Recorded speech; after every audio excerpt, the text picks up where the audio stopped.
فأزلهما الشيطان عنها فأخرجهما مما كانا فيه فأزلهما الشيطان عنها فأخرجهما مما كانا فيه আসসালামু আলাইকুম ওয়া রাহমাতুল্লাহি ওয়া বারাকাতুহু। সম্মানিত দর্শক ও শ্রোতা, আশা করি সবাই ভালো আছেন। কোরআন মাজিদ শেখার নতুন একটি পর্বে আপনাকে স্বাগতম। গত পর্বে আমরা সূরা বাকারার ৩১ নং আয়াত থেকে ৩৫ নং আয়াত পর্যন্ত শিখেছিলাম। আজকে আমরা এই ভিডিওতে সূরা বাকারার ৩৬ নং আয়াত থেকে ৪০ নং আয়াত পর্যন্ত শিখব ইনশাআল্লাহ। সম্মানিত দর্শক ও শ্রোতা, এই ভিডিওটি এমনভাবে তৈরি করা হয়েছে যে চাইলে আপনি আমার সাথে সাথে পড়ে আমার মতো সহি শুদ্ধভাবে কোরআন মাজিদ পড়তে পারবেন। যারা আমাদের এই চ্যানেলে নতুন তারা অবশ্যই চ্যানেলটি সাবস্ক্রাইব করুন। সাবস্ক্রাইব না করলেও একটি লাইক এবং কমেন্ট অবশ্যই করুন, কারণ আপনার লাইক এবং কমেন্টের কারণে ইউটিউব অ্যালগোরিদম আরও ১০০ জনের কাছে আমাদের এই ভিডিওটি পৌঁছাবে, যার ফলে অন্যরাও কোরআন শিখতে পারবে। তাহলে চলুন আমরা আমাদের মূল সবক শুরু করি। أعوذ بالله من الشيطان الرجيم بسم الله الرحمن الرحيم প্রথমত এই আয়াতের কিছু অংশ রিডিং পড়ব। فأزلهما الشيطان عنها فأخرجهما مما كانا فيه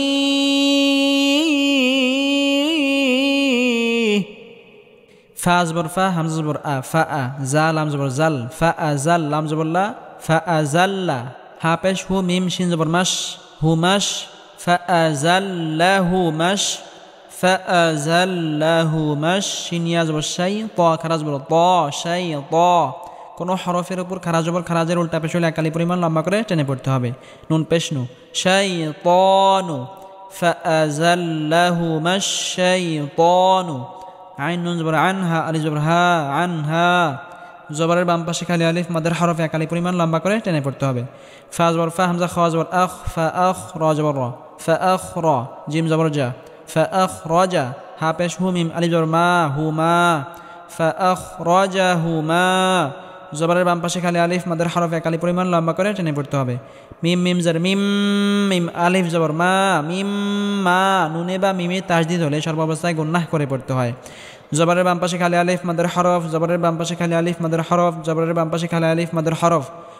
এখানে ৩টি মাদের হরফ হওয়ার কারণে ৩টি একালিফ পরিমাণ লম্বা করে টেনে পড়তে হবে। মিম্মা কানা, ফায়াজের ফি, জেরের বাম পাশে জুজমালাইয়া মাদের হরফ একালি পরিমাণ লম্বা করে টেনে পড়তে হবে। আর মাদের হরফের পরের হরফে যদি ওয়াকফ করা হয় তাহলে ৩ আলি পরিমাণ লম্বা করে টেনে পড়তে হবে। হাজের হি, ফি হি, ওয়াকফ করলে ফি। فأزلهما الشيطان عنها فأخرجهما مما كانا فيه فأزلهما الشيطان عنها فأخرجهما مما كانا فيه فأزلهما الشيطان عنها فأخرجهما مما كانا فيه فأزلهما الشيطان عنها فأخرجهما مما كانا فيه ওয়াও জবর ওয়া, কফ লাম পেশ কুল, ওয়া কুল, নুন হা জবর নাহ, ওয়া কুল নাহ, বাজের বি, ত ওয়াও পেশ তু, বি তু, وقلنا اهبطوا با عين زبر با ضاد পেশ দু بعض কাফ মিম পেশ কুম بعضكم لام زلي با عين زبر با لبا ضاد দুই زير ضين لبعض عين পেশ عو دال واو পেশ দু عدو واو দুই পেশ উন عدوون عدوون এখানে ওয়াকফ করলে عدو عدو وقلنا اهبطوا بعضكم لبعض عدو وقلنا اهبطوا بعضكم لبعض عدو وقلنا اهبطوا بعضكم لبعض عدو ওয়াওয়ে হালকা আওয়াজ জারি থাকবে وقلنا اهبطوا بعضكم لبعض عدو ওয়াও জবর ওয়া লাম জবর লা ওয়ালা কাফ মিম পেশ কুম ওয়ালাকুম ফা লাম জের ফিল ওয়ালাকুম ফিল হামজা র জবর আর দাদ জের দি ফিল আরদি মিম সিন পেশ মুস্তা জবর তা মুস্তা কফ র জবর কর মুস্তাকর র ওয়াও দুই পেশ রু মুস্তাকর রু তানবিনের পরে ইদগামে বা গুন্নার হরফ ওয়াও আসার কারণে এখানে তানবিনকে ওয়াবের সাথে গুন্নাহের সাথে মিলিয়ে পড়তে হবে মুস্তাকররুয়া মিম জবর মা তা আলিফ জবর তা মাতা জবরের বাম পাশে খালি আলিফ মাদের হরফ এক আলিফ পরিমাণ লম্বা করে টেনে পড়তে হবে ওয়া মাতা আইন দুই পেশ উন ওয়া মাতাউন হামজা জের ই লাম খাজ লা ইলা হায়া জের হিন উন দুই জের নিন হিনিন জেরের বাম পাশে জজমালা ইয়া মাদের হরফ এক আলিফ পরিমাণ লম্বা করে টেনে পড়তে হবে আর মাদের হরফের পরে যদি ওয়াকফ করা হয় তাহলে তিন আলিফ পরিমাণ লম্বা করে টেনে পড়তে হবে إلى حين ولكم في الأرض مستقر ومتاع إلى حين ولكم في الأرض مستقر ومتاع إلى حين ولكم في الأرض مستقر ومتاع إلى حين ولكم في الأرض مستقر ومتاع إلى حين ফা জবর ফা তা জবর তা ফাতা লাম কফ জবর লা কফ খারা জবর ক ফাতালা ক কোন হরফের উপর খারা জবর খারাজের উল্টা পেশ হলে এক আলিফ পরিমাণ লম্বা করে টেনে পড়তে হবে আর খারা জবর খারাজের উল্টা পেশের উপরে চিকন চিহ্ন হলে তিন আলিফ পরিমাণ লম্বা করে টেনে পড়তে হবে ফাতালা ক হামজা খারা জবর আ কোন হরফের উপর খারা জবর খারাজের উল্টা পেশ হলে এক আলিফ পরিমাণ লম্বা করে টেনে পড়তে হবে দাল জবর দা মিম পেশ মু আদামু মিম রজের মির র বাজ রব মির রব বাজের বি মির রব্বি হা খারাজের হি কোনো হরফের নিচে খারাজের হলে এক আলিফ পরিমাণ লম্বা করে টেনে পড়তে হবে রব্বিহি কাফ জবর কালাম জেরলি কালি মিম খারাজ মা কালিমা তা দুই জের তিন কালিমাতিন তানবিনের পরে ইকফার হরফ আসার কারণে এখানে ইকফা গুন্নাহ করে পড়তে হবে ফা জবর ফা তা আলিফ জবর তা ফাতা জবরের বাম পাশে খালি আলিফ মাদের হরফ এক আলিফ পরিমাণ লম্বা করে টেনে পড়তে হবে বা জবর বা ফাতাবা আইন জবর আলাম ইয়া জবর লাই আলাই হাজার হি আলাইহি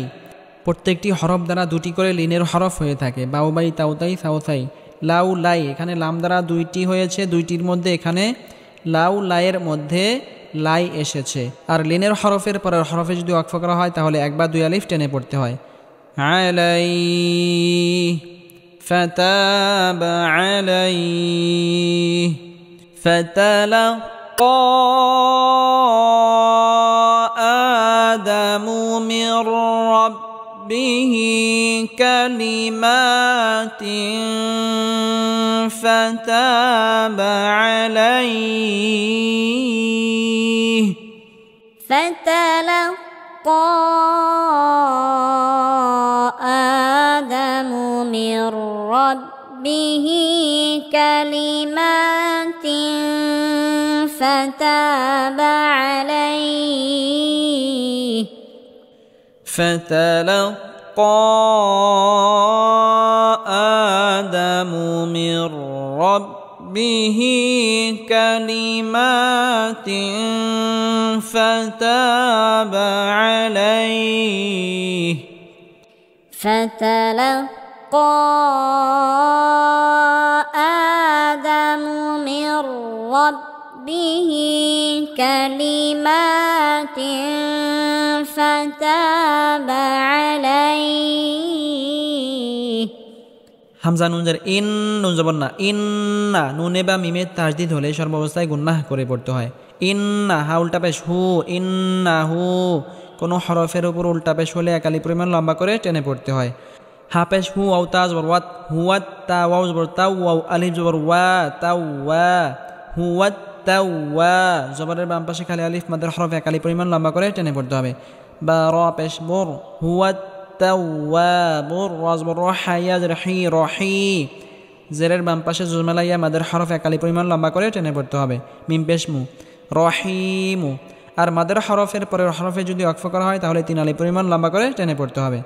রহিম ইন্নাহু হুয়াত তাওয়াবুর রহিম إنه هو التواب الرحيم إنه هو التواب الرحيم إنه هو التواب الرحيم কফলাম পেশ কুল নুন হাজ বন্নাহ কুল নাহ বাজের বি তাওয়াও পেশ তু বি তু কুল নাহ বি তু পেশের বাম পাশে জজমালা ওয়াও মাদের হরফ একালি পরিমাণ লম্বা করে টেনে পড়তে হবে মিম নুন জের মিন হা আলিফ জবর হা মিন হা জবরের বাম পাশে খালি আলিফ মাদের হরফ একালি পরিমাণ লম্বা করে টেনে পড়তে হবে জিম জবর জা মিমিয়া জের মি জামি আইন দুই জবর আন জামি আন দুই জবরের উপর ওয়াকফ করলে এক আলিফ টেনে পড়তে হবে জামিআ قلنا اهبطوا منها جميعا قلنا اهبطوا منها جميعا قلنا اهبطوا منها جميعا قلنا اهبطوا منها جميعا ফাইম মিমে বা নুনে তাজদিদ হলে গুন্নাহ করে পড়তে হয় ফাইম মিম আলিফ জবর মা ফাইম মা জবরের বাম পাশে খালি আলিফ মাদের হরফ একালি পরিমাণ লম্বা করে টেনে পড়তে হবে ফাইম মা ইয়া হামজা জবর ইয়া তাজের তি ইয়া তি ইয়া নুন জবর ইয়ান ইয়া তিয়ান নুনে বা মিমে তাজদিদ হলে সর্বাবস্থায় গুন্নাহ করে পড়তে হবে ইয়াতিয়ান নুন জবর না ইয়াতিয়ান্না কাফ মিম পেশ কুম ইয়াতিয়ান্নাকুম মিম নুন জের মিন নুনিয়া জের নি মিন নি জেরের বাম পাশে জজমালা ইয়া মাদের হরফ একালি পরিমাণ লম্বা করে টেনে পড়তে হবে মিন নি নুনে বা মিমে তাজদিদ হলে সর্বাবস্থায় গুন্নাহ করে পড়তে হবে আর এখানে হামজাকে স্পষ্ট করে পড়তে হবে ইয়াতিয়ান্নাকুম মিন্নি হা পেশ হু দাল দুই জবর দা হু দা ফা জবর ফা মিম নুন জবর মা ফা মা তানবিনের পরে ইকফার হরফ ফা আসার কারণে ইকফা গুন্নাহ করে পড়তে হবে নুন সাকিনের পরে ইকফার হরফ তা আসার কারণে ইকফা গুন্নাহ করে পড়তে হবে অর্থাৎ গুন্নাহকে লুকিয়ে করতে হবে গুন্নাহকে লুকিয়ে পড়তে হবে ফামান তা বাজের বি আইন জবর আ তাবিআ ফামান তাবিআ হা পেশ হু দাল আলিফ জবর দা হুদা জবরের বাম পাশে খালি আলিফ মাদের হরফ একালি পরিমাণ লম্বা করে টেনে পড়তে হবে হুদা ইয়া জবর ইয়া হুদা ইয়া ফা জবর ফা লাম আলিফ জবর লা ফালা খ ওয়াও জবর খাও ফালা খাও ফা দুই পেশ ফুন ফালা খাউফুন জবরের বাম পাশে খালি আলিফ মাদের হরফ একালি পরিমাণ লম্বা করে টেনে পড়তে হবে আইন জবর আলাম ইয়া জবর লাই আলাইহা মিম জের হিম আলাইহিম ওয়াও জবর ওয়ালাম আলি জবর লা ওয়ালা হা মিম পেশ হুম ওয়ালা হুম ইয়া হা জবর ইয়াহজা জবর জা ইয়াহজা নুন ওয়াও পেশ নু পেশের বাম পাশে জজমালা ওয়াও মাদের হরফ একালি পরিমাণ লম্বা করে টেনে পড়তে হবে নুন জবর না ইয়াহজানুনা আর মাদের হরফের পরের হরফ আকফ করলে 3 আলি পরিমাণ লম্বা করে টেনে পড়তে হবে ইয়াহজানুন ফাইম্মা ইয়াতিয়ান্নাকুম মিন্নি হুদান ফামান তাবিআ হুদায়া ফালা খাউফুন আলাইহিম ওয়ালা হুম ইয়াহজানুন فإما يأتينكم مني هدى فمن تبع هداي فلا خوف عليهم ولا هم يحزنون فإما يأتينكم مني هدى فمن تبع هداي فلا خوف عليهم ولا هم يحزنون فإما يأتينكم مني هدى فمن تبع هداي فلا خوف عليهم ولا هم يحزنون والذين كفروا وكذبوا بآياتنا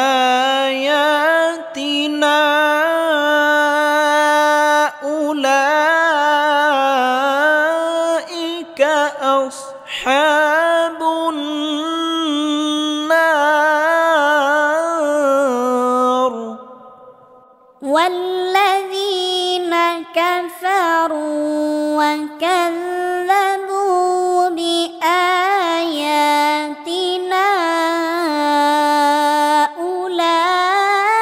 أولئك أصحاب النار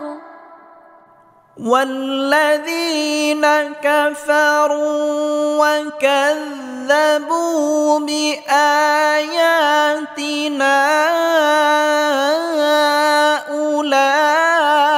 أولئك أصحاب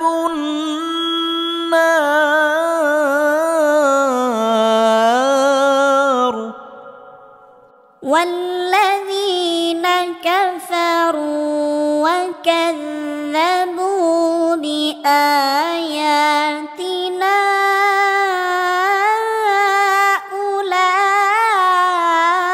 أولئك أصحاب النار هم فيها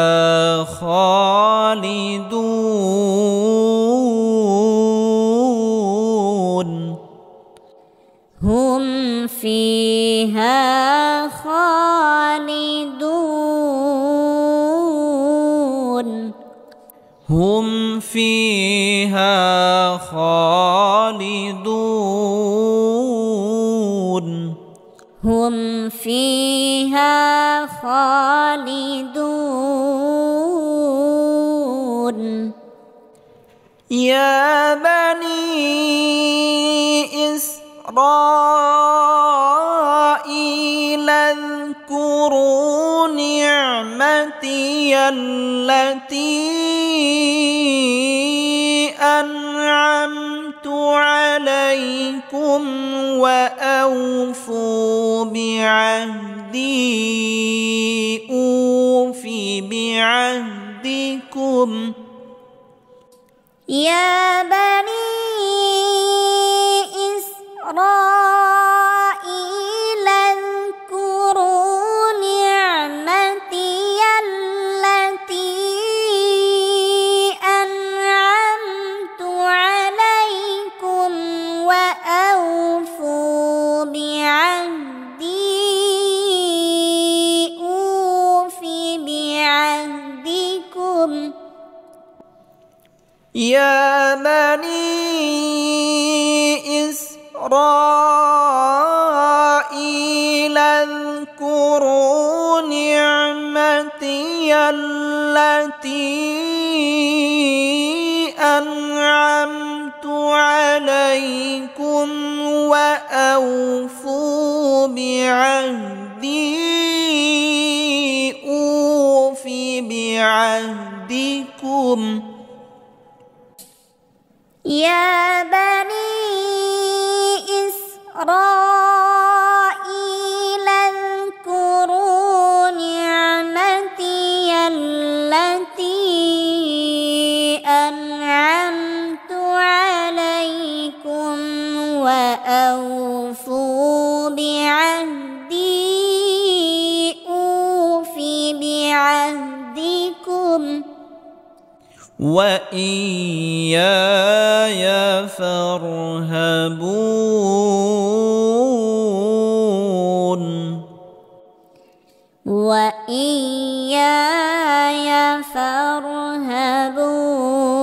فارهبون وإياي فارهبون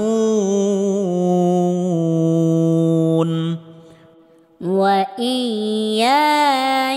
فارهبون